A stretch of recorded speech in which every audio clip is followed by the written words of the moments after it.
If you're wondering which monitors for photo editing are worth your money, stick around. After we run through each product, I'll give you my personal take. Would I buy it or would I skip it?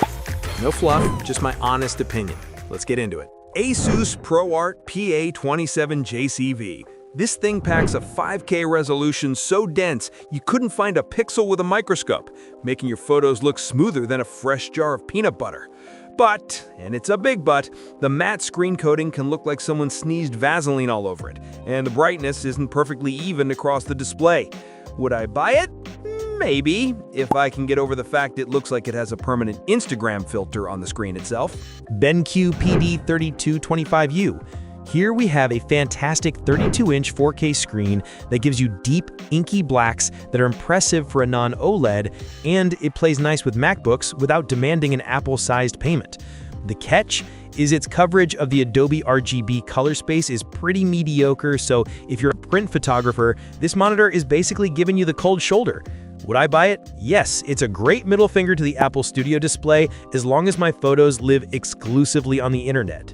BenQ Mobius X32-1X. This monitor is a confused beast. It's a gaming monitor that thinks it can hang with the pros, offering insane brightness and sharp 4K images that are great for editing in a bright room.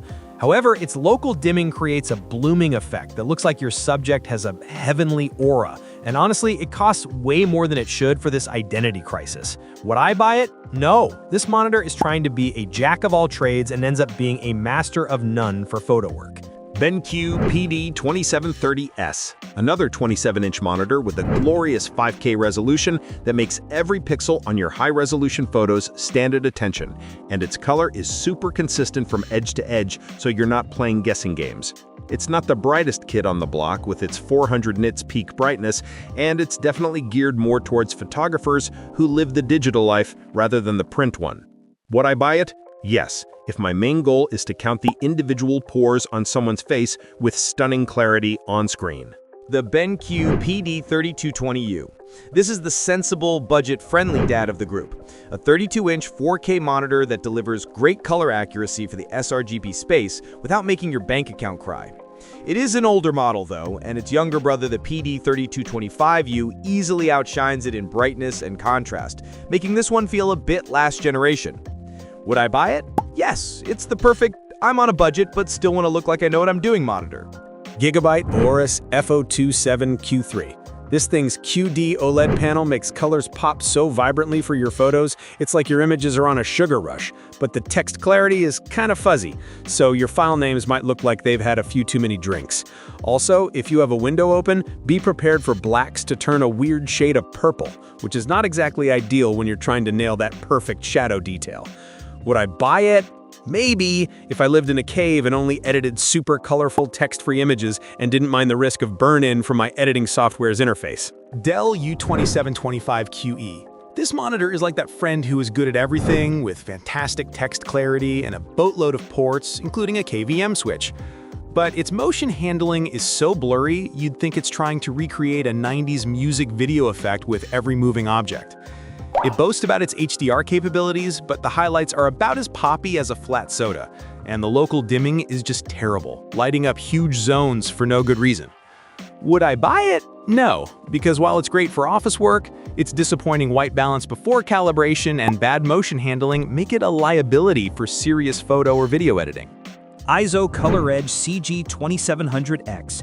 If you're the type of person who uses a ruler to make sure your posters are straight, this monitor's insane color accuracy and built-in calibrator will make your heart sing. But its design is so bland and blocky, it looks like a piece of office equipment from a bygone era.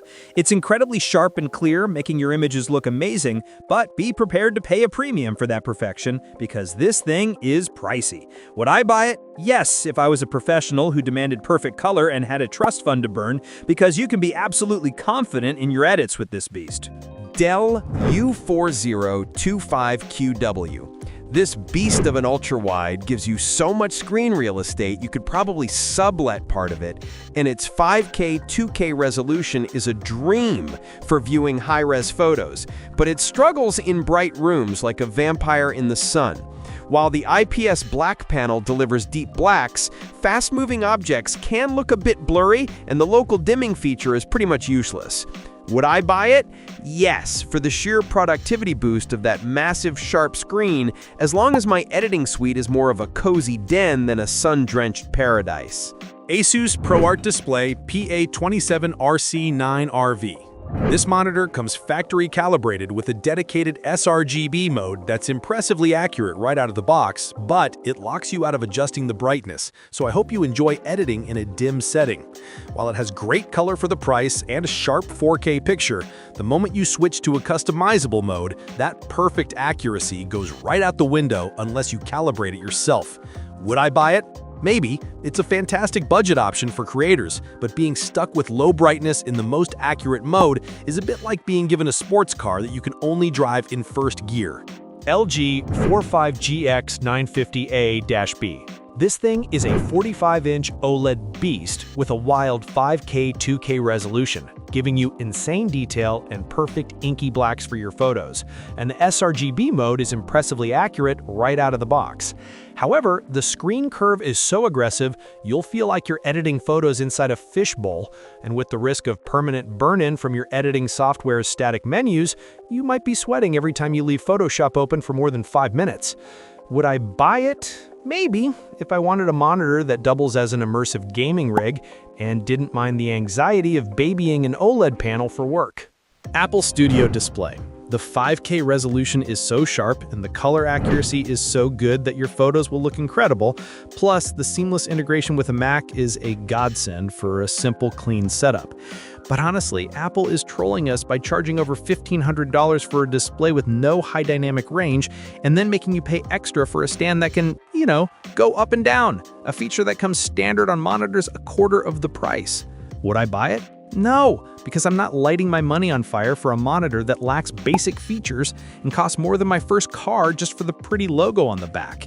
Dell S2725QS. This is the no-nonsense hero we need. A 27-inch 4K monitor with fantastic color accuracy and sharp visuals that doesn't require you to sell a kidney to afford it. On the flip side, the built-in speakers are genuinely awful, and trying to pivot this thing to a vertical orientation is so clunky it feels like you're solving a Rubik's Cube made of cheap plastic. Would I buy it? Yes, without a doubt. It's the perfect sweet spot, delivering pro-level 4K resolution and color for photo editing without any of the drama or insane costs of the others. Dell Alienware AW3423DWF. This QD OLED monitor will make your photos look absolutely stunning with its perfect black levels and vibrant popping colors that are ridiculously accurate straight from the factory. But that gorgeous screen comes with the constant fear of burn-in from static interface elements, and there's some distracting color fringing around text that might drive you nuts during long editing sessions. Would I buy it? Maybe. Because while photo and video editing on an OLED is an incredible experience, the risk of burn-in and text clarity issues make it a risky choice for a dedicated work machine. LG 49GR85DC-B. This absolute unit of a monitor gives you so much screen real estate, you can practically see your entire photo editing timeline from birth to death. And its Adobe RGB coverage is pretty decent for your professional-looking cat photos. But honestly, the text is so blurry, I feel like I need glasses. And the local dimming is so bad, it creates more blooming than a botanical garden in spring, which is just a nightmare for dark scenes. Would I buy it? Maybe if I edited panoramas of the entire universe and didn't care about reading file names clearly.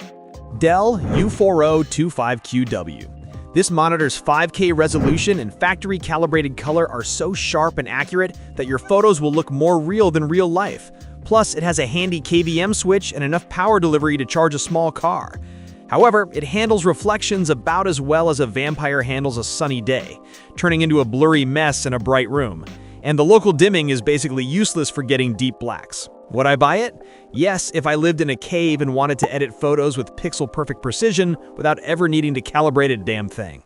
Dell U32224KB. The 6K resolution on this thing is so ridiculous you can zoom in on a portrait and count the subject's individual atoms. And it comes with a built-in 4K webcam and a soundbar so you can look and sound amazing while crying over your edits.